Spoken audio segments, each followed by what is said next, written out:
I began the transition around 10 years ago, and it's transitioning from a woman that was hurt and in a cycle of abusive relationships and professional burnout to where I am today, which is a position where I'm helping other people to overcome the situations that I had to overcome, and but do it with more speed and support than I did. Yes.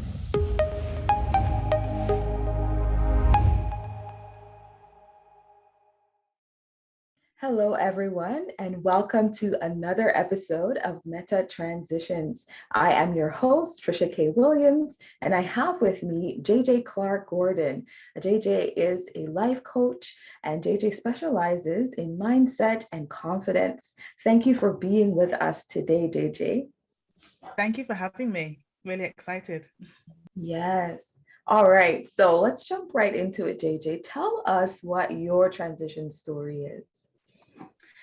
So my transition, I guess it started I guess I began the transition around 10 years ago, and it's transitioning from a woman that was hurt and in a cycle of abusive relationships and professional burnout to where I am today, which is a position where I'm helping other people to overcome the situations that I had to overcome, and but do it with more speed and support than I did. Yes.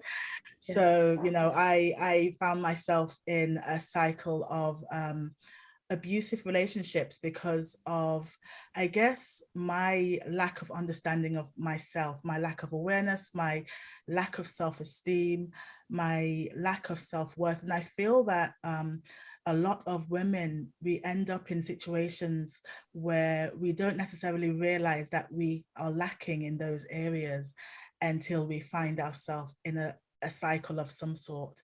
And so I transitioned from being in that cycle and to being in a place where now I have the self-love, I have the confidence, and I actually help people to develop their confidence.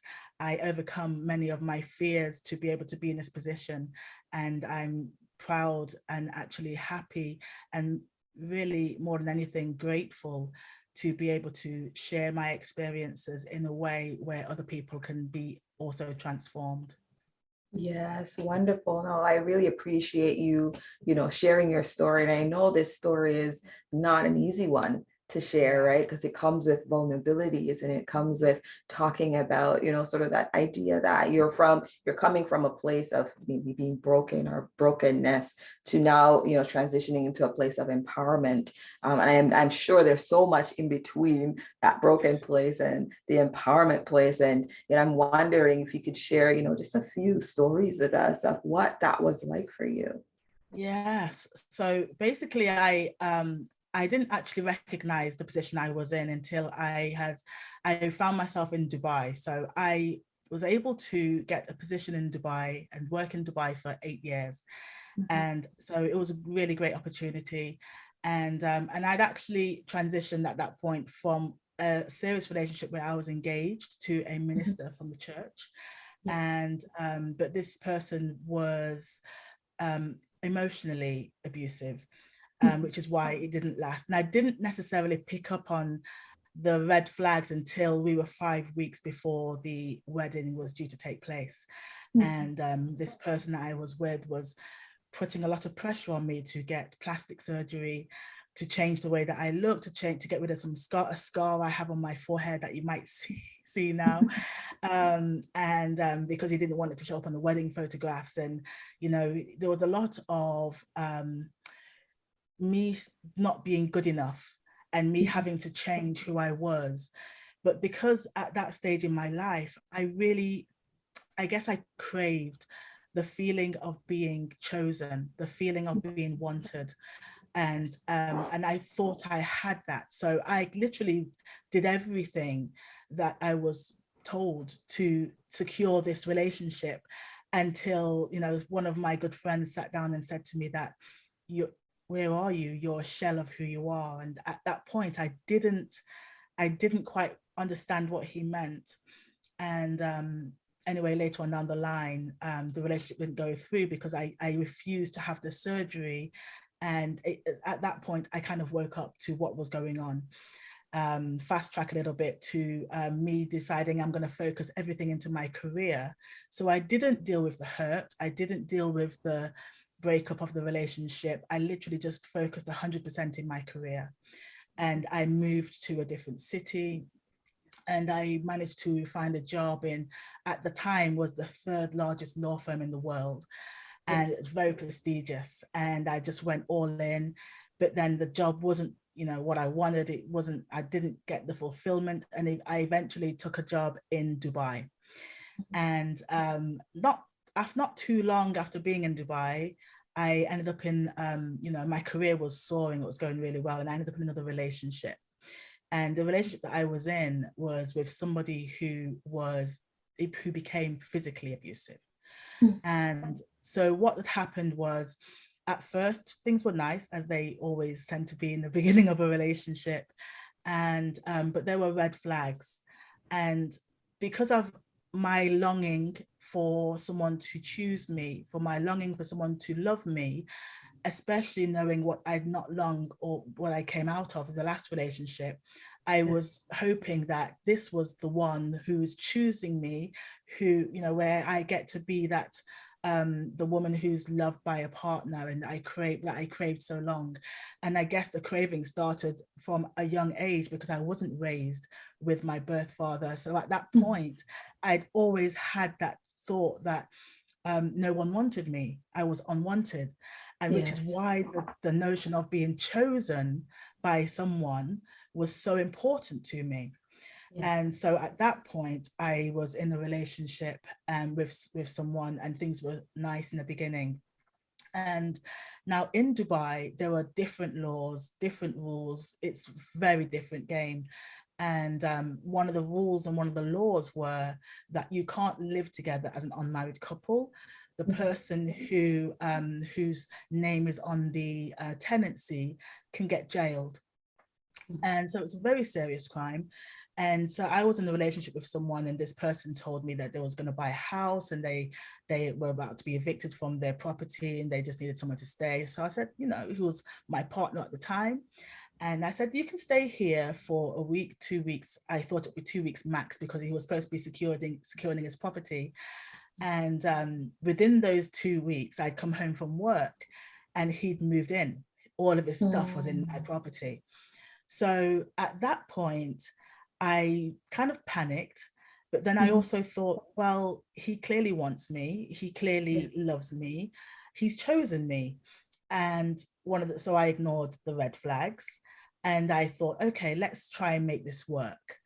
And so I tried to make it work, but then I realized that there was no new property that he was moving to. It was kind of a trap.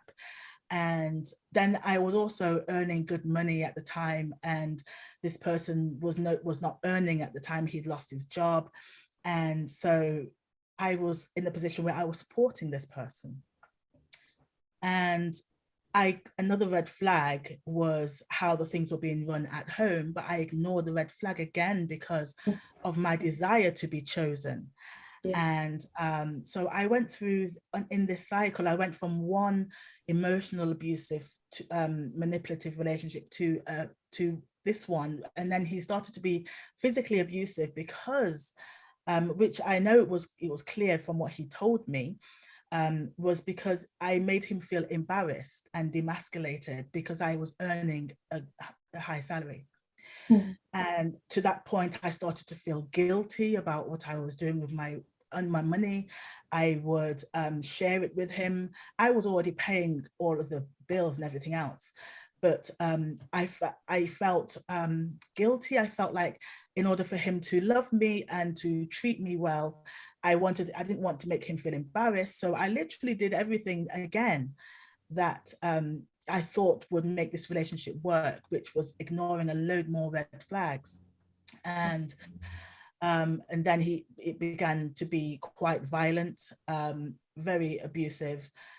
There was one stage when he locked me in my apartment at knife point for 3 days against the wall, and which meant I missed work.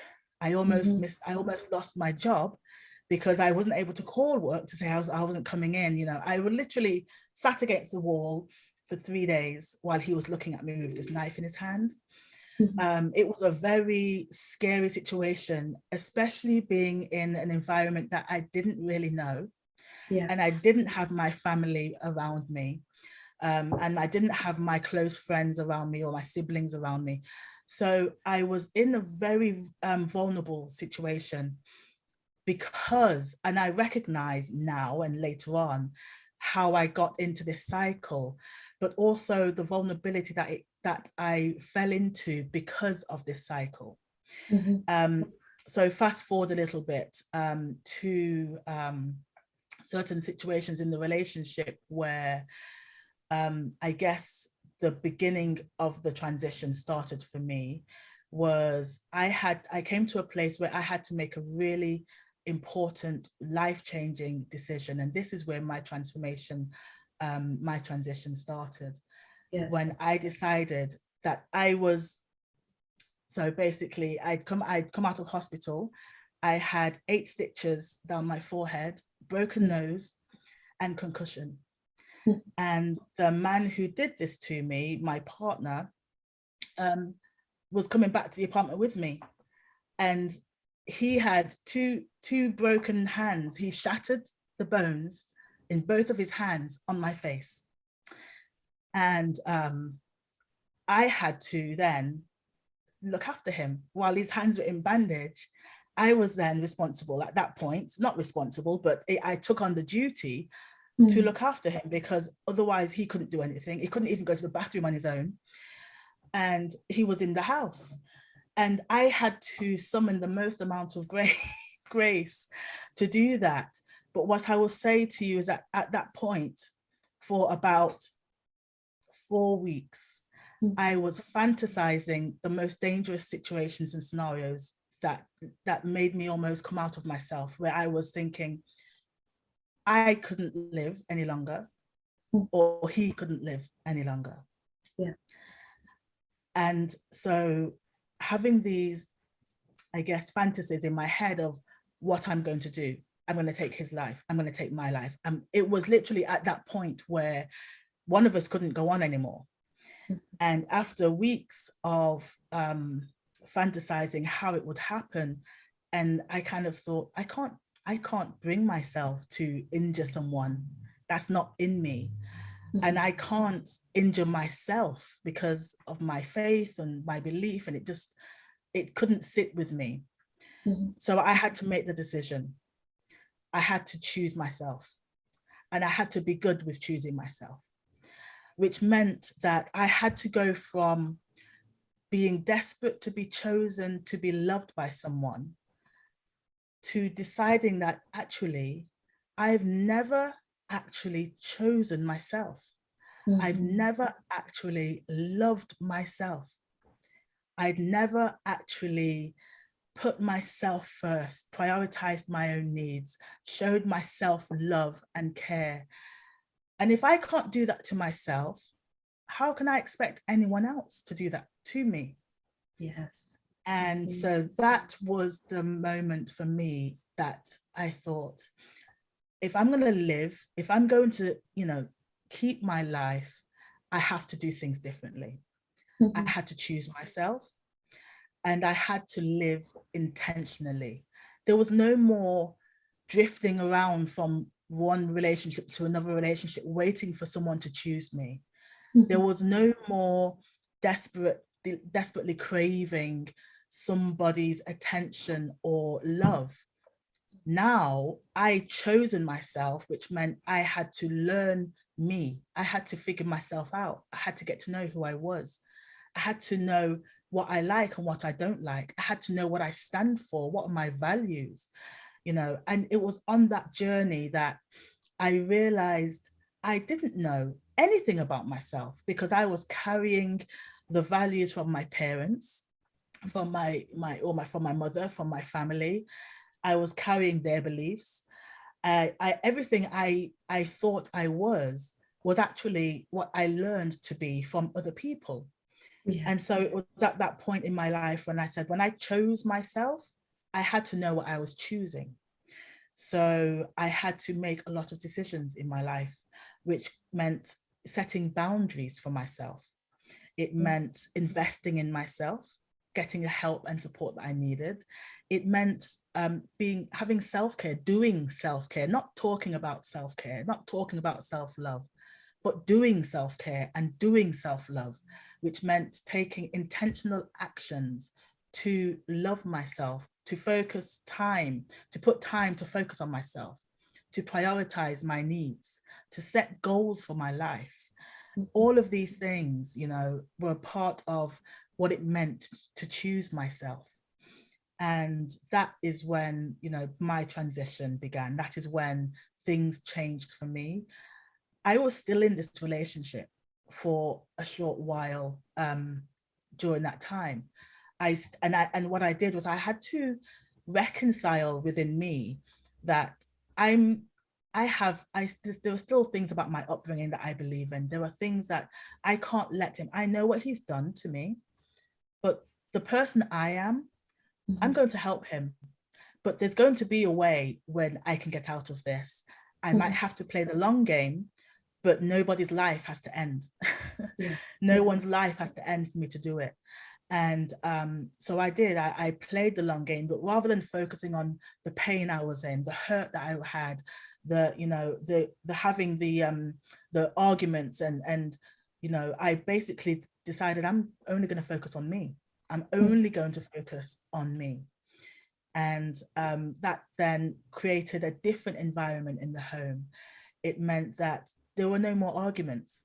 There was no energy. There's no energy fueling the arguments because I wasn't fighting against what he would say or what he was doing. I was just looking out for myself.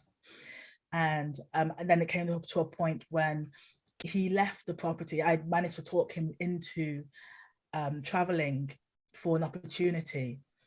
And at that point, he went. I went to the airport with him. I saw him off, and as soon as I know he was on the plane, I left the airport and I went to a real estate property, and I changed my apartment. I moved. I changed my job.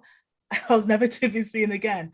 But during, you know, that was how I was able to escape. And even then, there was a couple of years after, actually about 3 years after escaping that situation, when this person was trying to track me down and seek me. And it was a very volatile situation. But at that point, I was so deep into my personal development, my personal self-love journey, where I was choosing myself, that I refused to hand over the control of my life to anybody else. I refused to wait for someone to choose me or to love me, because I was already giving that to myself. I didn't need anybody else's love or choice. Was extra at that point. It was extra because I was already giving it to myself. And it wasn't overnight. It took a while. And it was a transition that I had to go through from being that hurt, desperately craving love and attention and support and everything that I'd never received from all of the wrong people, to being the person where my energy has changed. I'm on a different frequency now, where I actually had to, you know, forgive myself because there was a period of time when I was really angry with myself. How could I let myself, how could I get into that situation? How could, you know, and that self-forgiveness, I do, that's now part of my ritual that I do every single day, you know, and it's an ongoing thing. I'm not saying that I'm 100% better now. I'm not saying that this could never ever happen to me again, although I don't think it, you know, I could come close to it now. But you know, I would never rule out anything. And I would also say that I've been on this journey for a number of years, and I have seen how my life has completely transformed. And during that period, I mentioned the burnout because I tried so hard to escape being in the home, that I again threw my whole life into work. So I was working 15-hour days in global law firms, managing revenue, and any opportunity to travel to work in a different office, I would. So I'll be traveling into Hong Kong, to Japan, to Qatar, to Jordan, across the Middle East and Asia, as much as I could, just to be away from home, which then created havoc with my body. I wasn't taking care of my well-being. So what my well-being is big on my own agenda now, and it has been for a while, to make sure that I create balance, not work-life balance, but full life balance. And I make time for contribution. I'm to be a contribution in different areas. I make time for other people. I make time for myself. I have this phrase where I don't give from my cup, I give from my saucer. My saucer captures the overflow, and I give from my overflow. But if I give from my cup, it means I'm not 100%. And so I need to be 100% so that I can help people, so that I can love myself and help myself. And I've had to create these kind of frameworks, which now I use in my coaching practice, but they were developed from what I went through, from my own personal experiences, where I had to literally do the work. I had to go back in my life and think, how did I get in this position? And how can I make sure I don't do this again? What did I lack? What wasn't I doing? What can I put into my life now that's going to take me from this position from surviving to thriving? I don't want to live with the survival mindset. I want to thrive. And I'd never thrived personally. I thrived in my career. My career went from, it was sky high. My profile was sky high in the area of work that I was doing. But then I would go home and my personal life was the lowest of the low. How can I create a life where there is balance, where I feel as safe as I am at home as I do when I'm in the office? How can I be the version of myself that I love and that I want to be at home, that I am in the office? And creating that balance all stemmed from me choosing myself. And so, yes, I went through my life. I went back in my life. I thought about my childhood. I thought about, where was this need for being chosen? Where did this come from? That's when I figured out it was the fact that my father didn't know me from I was born. And I felt that he never chose me. Why would he not choose me? I was his first child. And, so that played a big role in my lack of understanding of how to have a healthy relationship with men. And my mother and her relationship with my stepfather, that also wasn't a relationship that I would model or that could be modeled either. So I never saw how a healthy interaction in the home really worked, other than what I would see on TV or other people. And you never know really what's happening with other people. So I never got to experience it. And I realized that part of the choosing me was, I can't manage what other people do, but I can manage myself. There was a level of self-mastery that has to come into my life. So if I can understand me to the point where I know how I'm going to react, I know, and there's still obviously room for surprise, obviously, and not everything is in my control, but the things that I can control, that are my boundaries, that are knowing what I stand for and not stepping out of it just to win someone's love, those things I do control. Those things, the things that make me me, the things that are the part of my character and personality that created the person that's thriving today, those things are within my control. And those are the things that I keep hold of and I keep close to me. And so, yes, for me, the transition was pretty deep, from a place of a lot of pain, from a place of a lot of lack, to a place of health, well-being, abundance, and freedom. And being able to run my own coaching practice was, for me, another big transition in my life, because I started that journey, the thought process, when I was going through my choosing me phase, when I thought, I burnt myself out at this job. I was no longer able to work all the hours that God sent to avoid being at home, which meant I was home more, but I was also exhausted. I was also overwhelmed. I was anxious. I was all of those negative emotional things that they resigned in me. And on top of all of that was the violence. And when I was at work and I wasn't good for anything, nobody even noticed that I was burnt out. Nobody noticed. And I thought, but all that work I'm putting in, well, things were now working like clockwork.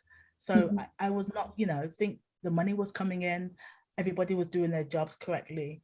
And it just seemed like I was burnt out, but no one noticed. And I realized I don't need to kill myself for work because, you know, they care about the work I produce, but they don't also care about my well-being. And that was another thing that made me realize that, life balance is more than a choice we should make. It's necessary. It's necessary, not to try to be perfect, to not to try to tick every single box, not to try to burn yourself out to keep work happy, and then at home you're practically burning yourself out to keep the relationship happy.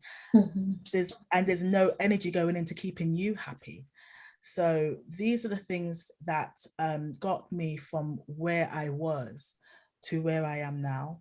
And so there were a few transitions. One of the things that I do is I'm a Feel the Fear and Do It Anyway certified trainer, and with the Susan Jeffers Corporation. And when I started reading this book the first time, it went over my head. It was, it was a good book, but that was it. The second time I really read it, and I was in the middle of this broken situation, and the tools and techniques that I learned from this book changed my life. It took a long time, but it changed my life, and it allowed me to start overcoming some of the fears that I had to do new things. And that led to me becoming a trainer so that I can help other women to go through and get over the fears that they're having and get from that place of stuckness to taking action, which is a big part of what I believe in, one of my 4 key values. So now that, it means that they have support in me so they can go through their transition a lot quicker than I went through mine, with the support that they need. Because at that point I was crying out for support, but I was also so embarrassed of the situation that I was in that, I didn't have the support, and it took me a number of years to get to a place where I was in my well-being state, I guess. So yes. That's my Thank story. you so much. No, thank you so much for sharing, this piece of you and what you went through. And I pulled out a few things that you were saying there. In the beginning, you were in this place where you recognized a pattern was forming, with, I guess, the people that you surrounded yourself with, that you were choosing to be in intimate relationships with, or you wanted to choose you, right? And, recognizing that you didn't have the concept as to why this was happening to you, right? And it sounded like that sense of reflection had to happen. You had to be faced with a decision, in that beginning, to then reflect on your life and think about, what is it that I want in life? And recognizing that that's the first time you actually thought about, making a decision that would be important to you. Because it sounds like most of the decisions you were making in the beginning had to do with decisions for other people, and wanting to make sure that other people were taken care of, or you were doing a job for somebody else, or pleasing somebody else, or wanting to be validated by somebody else. So that reflection, it sounds like, gave you the opportunity to then think about, okay, I need to make a decision here that's going to be right for me. And then that second step is that choosing you and choosing to do what's going to be in your best interest. And I could see how that could have been really difficult to do, really challenging decision, because you're up against, like you said, life and death, specifically life and death, right? And you chose life in that situation, So I'm definitely walking away with that, imagery for sure for my own life. So thank you. You know, it's good because it's like, it's also where I learned about having more of an abundance mindset, because when we often think that we're running out of time, we're running out of money, we're running out of space, we're running out of, and actually, if we can be more abundant in the way we think, then we will always have overflow. And so it's easy to be able to help people the more we can help, because we have overflow. And so nobody, you know, goes without. But when you give from your cup, then you are going without, because you're not 100%. And if you're not 100%, you're not giving from a place of 100%.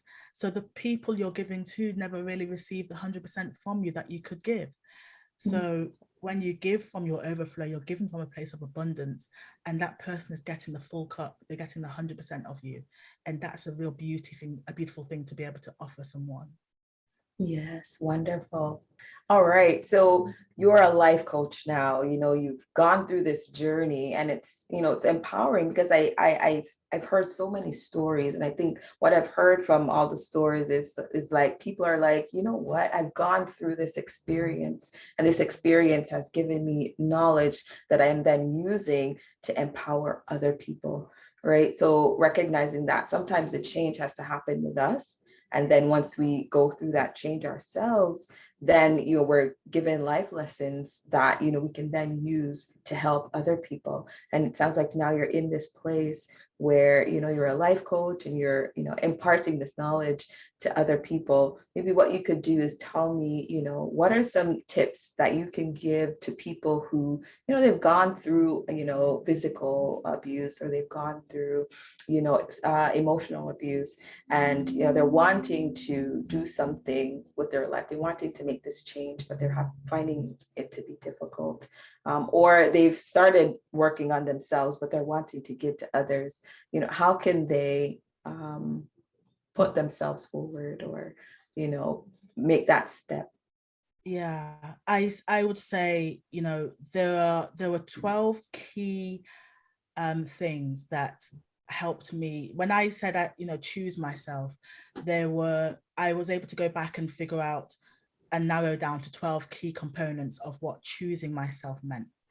And so I will share those. First of all, self-forgiveness. It's a massive part. If you are someone who's been in an abusive relationship, you carry a level of guilt, and it doesn't necessarily make sense to other people, but you do. You carry guilt, and for what you didn't do, for how you behaved, for your part in it, for how you got into it, you carry guilt. Self-forgiveness needs to be part of your daily practice. I have an amazing daily routine where I practice self-forgiveness, and I forgive myself for if I spoke to somebody, with an upset tone, or if I didn't do something I intended to do, or whatever. Every day I forgive myself for something that might have happened the day before, or maybe something I remember happening 5 years ago or something. Have a daily practice of self-forgiveness.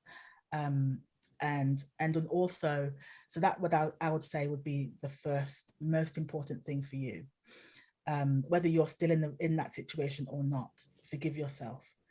And after that, I would say setting boundaries for yourself, being really clear on what is good for you and what you need, and being able to say no to people. Because so often we are the people pleasers who end up in that situation. And so setting boundaries is vital. Another one is investing in yourself. You can't always do it on your own. So get help, get support. There are people who have been through this situation, who have knowledge.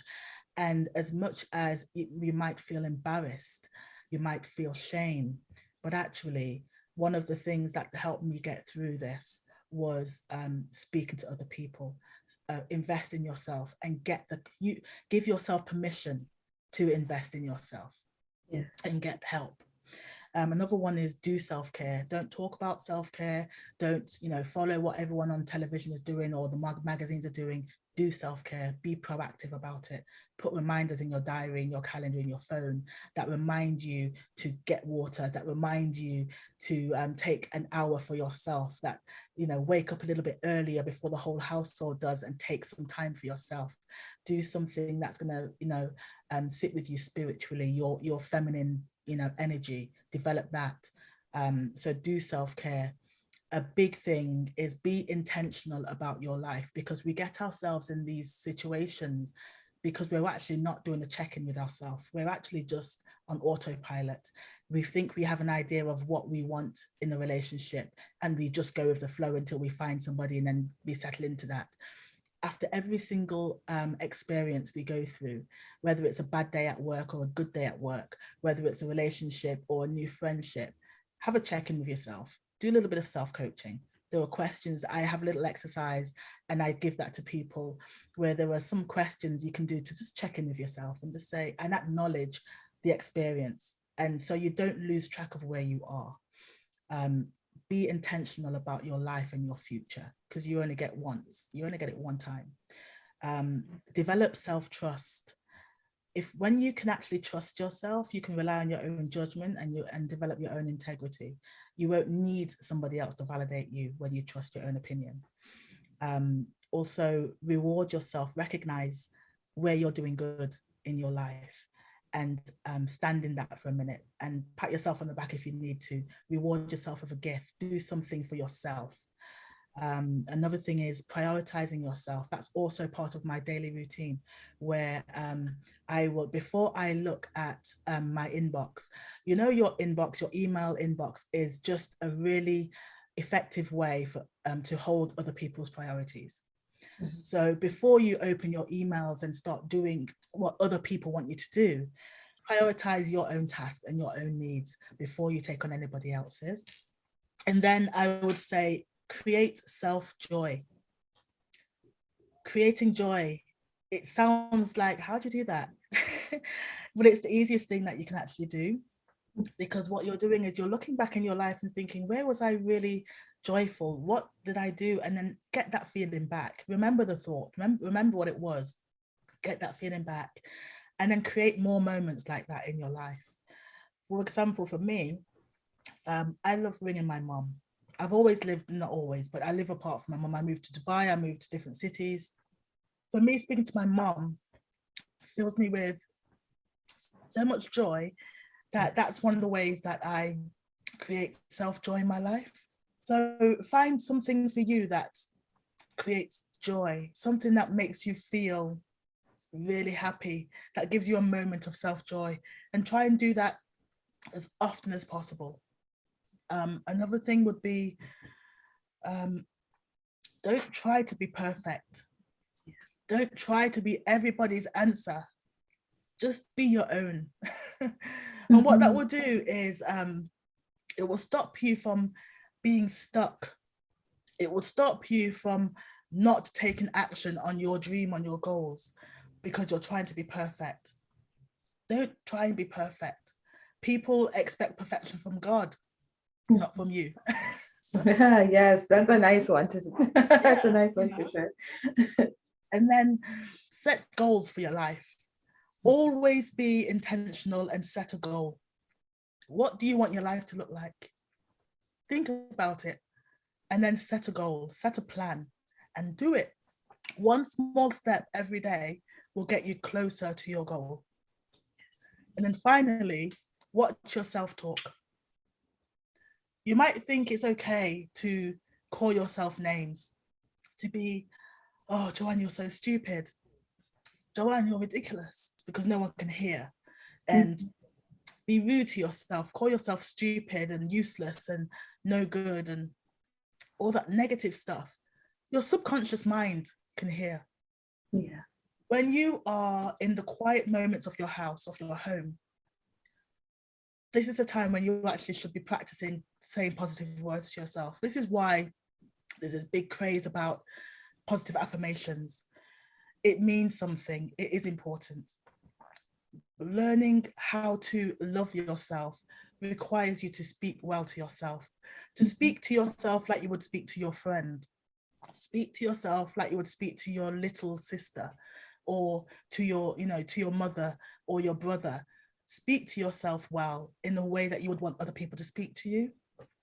Make that be part of your boundaries.